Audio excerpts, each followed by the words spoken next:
Kia ora, Talofa, Malele, Bula and Welcome to Season 8, Episode 3 of Breakfast Bites by TEIVOVOsports.com, a wrap of Pasifika People's sports news on a sunny and bright Wednesday morning, 3 January 2024.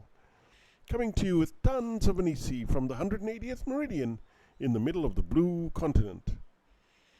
In rugby union, Fiji captain Waisea Nayacalevu will depart Toulon at the end of the season after French outlet L'Equipe reported that the top 14 Giants have decided not to activate an additional year on his deal. L'Equipe have also reported that the Fijian centre has held talks with Montpellier, but there is no confirmation yet as to where he will be playing next season. The two sides go head-to-head this Sunday as Toulon travel to the GGL Stadium in their first game of 2024. Nayacalevu had a standout 2023 for his country, showing some of his best ever form, and would still be a major asset to many clubs despite now being in his 30s. Since returning from the World Cup, the 38-cap international has featured 5 times for Toulon, who sit in third place in the top 14, following a 19-5 win over Stade Francais on Saturday. In Rugby League, former St. George Illawarra Dragons star Junior Amone is battling back. The standoff was deregistered from the NRL after being found guilty of threatening a man in a hammer attack alongside his father. Though he avoided jail time, he was sentenced to 300 hours of community service. There's been speculation Amone would move to Super League to begin his comeback, and now he has spoken out about fighting to come back. I've been told just to keep my head up. As long as I keep training, my mind will be set on footy, and I'll be getting better each and every day. In football, Wayne Rooney was sacked as manager of championship side Birmingham City on Tuesday, following a disastrous spell in charge.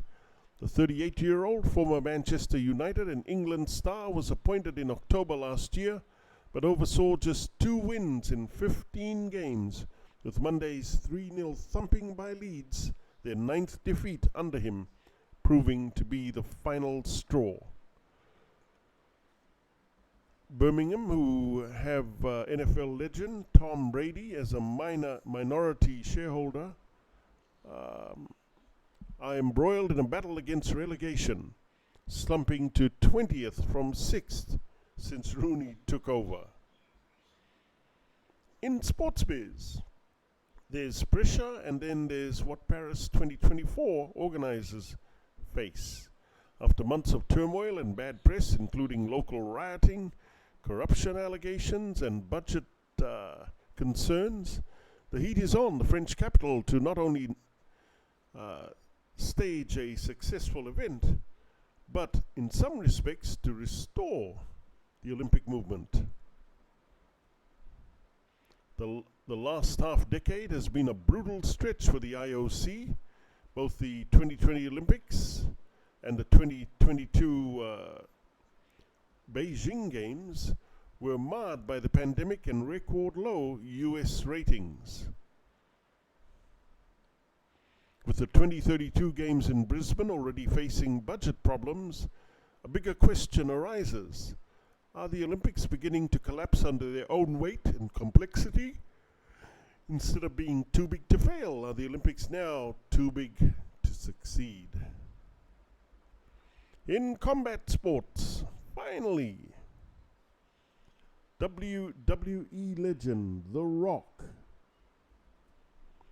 made his surprise return on the year-opening edition of Monday Night Raw, hinting at one of the biggest possible matches in wrestling's is finally on the cards.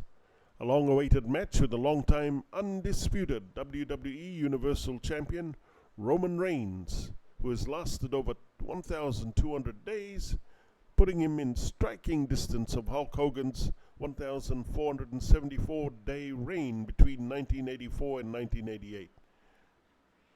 And finally today, Ugandan athlete Benjamin Kiplagat has been murdered, police say. The Olympian was found dead in Kenya, with local media reporting that he had been stabbed to death. The Kenyan-born Kiplagat, 34, had represented Uganda internationally in the 3,000-meter steeplechase, including at several Olympic Games and World Championships. His body was found in a car on Saturday night on the outskirts of the Rift Valley town of Eldoret, which is home to many athletes who train in the high-altitude area. Rest in peace, brother.